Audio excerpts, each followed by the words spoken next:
और उसमें आप सबकी शिक्षा के प्रति निष्ठा को नमन करती हूँ। वह वटवृक्ष जिसकी छांव में ये विश्वविद्यालय परिवार फल फूल रहा है, ऐसे कृतज्ञता अभिभूत और जीवन सौंदर्य के पारखी माननीय कुलपति महोदय को नमन करती हूँ। जल से इसे सींचने वाले विद्वत शिक्षक समाज को नमन करती हूँ।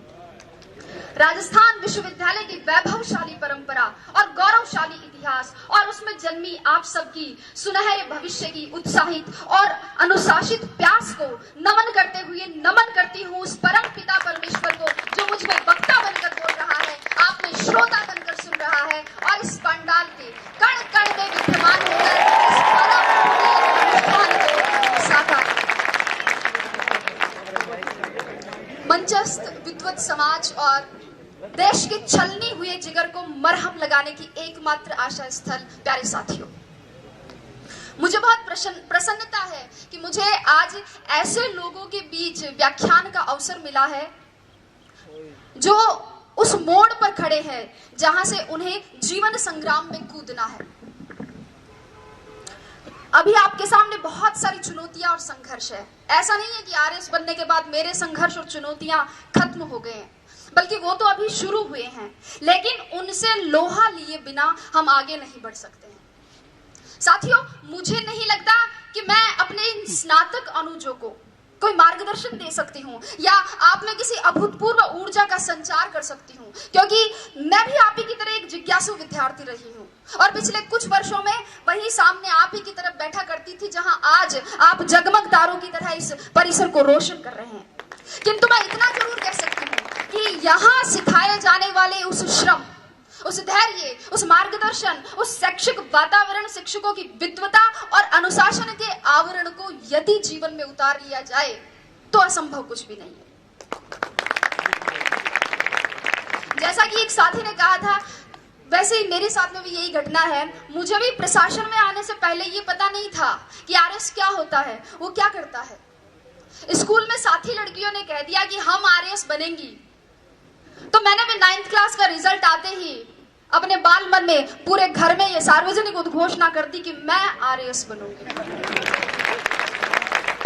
चूंकि पिताजी शिक्षा अधिकारी रहे हैं, इसलिए धीरे धीरे ये पता चला कि हाँ, कोई आरएस होता तो कोई बड़ा अफसर है। किसी ने ताना मार दिया तो आरएस बनना एक चैलेंज के रूप में ले लिया। हम लोग पतंग उड़ाते थे और पड़ोस में एक अगरबत्ती का कारखाना था, वहां बच्चे छत पर अगरबत्तियां बनाते थे। मैं और मेरी बहन वहां गए और वहां जाकर मालिक को कहा कि इनसे काम क्यों करवाते हो, इनको पतंग उड़ाने दो ना। तो अंकल बोले कि तू कौन सी कलेक्टर लग रही है यहाँ पे। मैंने सोचा कलेक्टर कौन सी तोप होता है, और अगर ये कोई तोप होता है तो एक गोला तो मैं भी दागूंगी। धीरे धीरे परिवेश बढ़ा, लोगों से जुड़ाव बढ़ा, एक आरएस अधिकारी के अधिकार, दायित्व और दायरे को समझा और फिर खुद के अंदर झांका तो देखा और पाया कि हाँ, मैं किसी काम को योजनाबद्ध तरीके से कर सकती हूँ, किसी बात के पक्ष और विपक्ष पर विचार कर सकती हूँ, नेतृत्व क्षमता भी है, अपनी बात दूसरों तक संप्रेषित कर सकती हूँ। मम्मी और चाची का झगड़ा हो जाता तो उन्हें मना भी लेती हूँ, और दादी का आशीर्वाद तो है ही है। मैं आरएस बन सकती हूँ, मैं आरएस बनूंगी।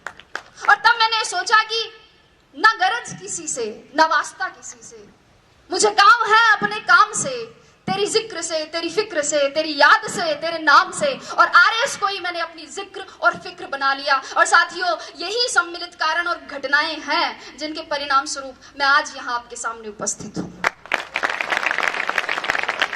ये सब कहने का मेरा मकसद सिर्फ और सिर्फ इतना ही है कि आप सब ये तय करें कि आप आरएस आईएएस क्यों बनना चाहते हैं, अपना उद्देश्य निश्चित करें। आपके भी आरएस आईएएस बनने के मेरी तरह अनेक कारण और बहुत सारी प्रेरणाएं हो सकती है, लेकिन अब समय यह है कि समय रहते उनको पहचानें। रिजल्ट आने के 5-7 महीने तक मुझसे एक सवाल बार बार पूछा गया और शायद उसी सवाल का जवाब देने के लिए आज भी यहाँ बुलाया गया है कि आपकी सफलता का रहस्य क्या है, उसका मूल मंत्र क्या है। साथियों, और मेरा जवाब हर बार घुमा फिराकर एक ही होता है, परिश्रम, परिश्रम और परिश्रम। लेकिन ये समयबद्ध, सकारात्मक और लक्ष्योन्मुखी होना चाहिए। टॉपर कोई भी हो सकता है, आवश्यकता सिर्फ लगन, मेहनत और धैर्य की है। थोड़ा संक्षेप में बात करते हुए अब मैं आती हूं परीक्षा के विविध स्तरों पर। जैसा कि आप सभी को पता है, परीक्षा के 3 स्तर है। संक्षेप में ही चर्चा करूंगी। प्रारंभिक स्तर पर, प्रारंभिक परीक्षा के लिए एक एक बिंदु की तैयारी के लिए सटीक और स्पष्ट तैयारी की जरूरत है। और यहां नादानी करने का मतलब है अपनी पतंग खुद काटना। वस्तुतः दोस्तों, प्रारंभिक परीक्षा की तैयारी मुख्य परीक्षा के दृष्टिकोण से करनी चाहिए और बिना किसी शॉर्टकट की उम्मीद लगाए करनी चाहिए। जिस व्यक्ति ने कभी हाथी नहीं देखा है, अचानक उसके सामने अगर हाथी आए तो क्या होगा? डर जाएगा। इसलिए आप पिछले वर्षों के, चाहे प्रारंभिक परीक्षा हो चाहे मुख्य परीक्षा हो, पिछले वर्षों के प्रश्न पत्रों का विश्लेषण कर सबसे पहले अपने डर को दूर भगाएं। अक्सर विद्यार्थी इस असमंजस में रहते हैं कि तैयारी कहां से शुरू करें, कैसे शुरू करें।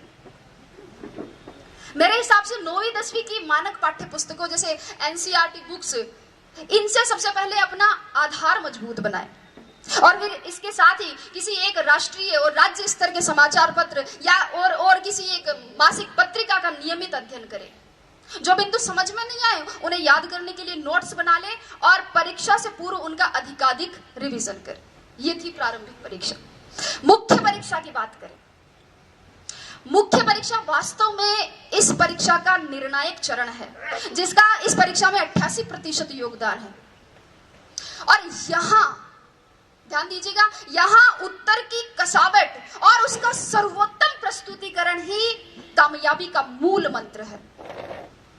मुख्य परीक्षा से पहले इन प्रश्नों पर विचार करें कि परीक्षा का पाठ्यक्रम किस प्रकार का है, पैटर्न किस तरीके का है, सवाल पूछे जाने का ट्रेंड क्या रहा है, मानक पाठ्य सामग्री कहां से और कैसे मिलेगी, उत्तर लेखन के लिए रणनीति और समय प्रबंधन कैसे करना है, पूर्व में सफल रहे अभ्यर्थियों की क्या रणनीति रही है, कितनी मेहनत जरूरी है, कितनी मूवीज और पार्टियों में नहीं जाना है, कितनी गप्पे एग्जाम के बाद के लिए छोड़नी है, व्हाट्सएप को मोबाइल में कब तक अनइंस्टॉल रखना है। इन सभी प्रश्नों के सवाल आप खुद खोजें और अगर नहीं मिले तो आप कुलपति महोदय को धन्यवाद दें कि उन्होंने इसका समाधान करवा दिया। दोस्तों, वास्तव में प्रत्येक अभ्यर्थी, प्रत्येक विद्यार्थी के पढ़ने का तरीका, उसके सोच की गहराई, पारिवारिक परिस्थितियां और समय की उपलब्धता अलग अलग होती है। अगर आप इन सवालों के जवाब खोज लेते हैं तो आपकी आधी समस्या का समाधान हो जाएगा। अब बात करती हूं साक्षात्कार की। जैसे कि पुष्पा जी ने कहा था कि साक्षात्कार आपके ज्ञान का नहीं अपितु आपके व्यक्तित्व का परीक्षण है। साक्षात्कार में सामान्यतः एक अभ्यर्थी की मानसिक सजगता, ध्यान दीजिएगा, मानसिक सजगता, समीक्षात्मक दृष्टिकोण, नेतृत्व, निर्णय क्षमता, रुचि की विविधता, सामाजिक संगठन की योग्यता, बौद्धिक और नैतिक ईमानदारी और इसके अलावा आसपास की घटनाओं में, आसपास की परिवेश में घटित हो रही घटनाओं में अभिरुचि और दृष्टिकोण की गहन जांच होती है।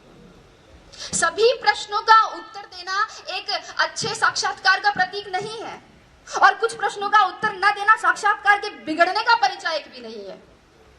वस्तुतः ये तो सामने आ रही आपकी अवधारणाओं और आपके हाव भाव पर आधारित है। महत्वपूर्ण ये नहीं कि कितने प्रश्नों का उत्तर दिया, अपितु ये है कि उत्तर किस प्रकार दिया। अक्सर विद्यार्थी मुझसे पूछते हैं कि मैडम साक्षात्कार के लिए कक्ष में जाने से पूर्व क्या करें, दरवाजा खोल के अनुमति कैसे मांगे, हिंदी में मांगे या अंग्रेजी में मांगे, कुर्सी पर उनके कहने पर बैठे कि खुद बैठ जाए, बैठते वक्त हाथ टेबल पर रखे, पांव पर रखे, सिर पर रखे, कहाँ रखे।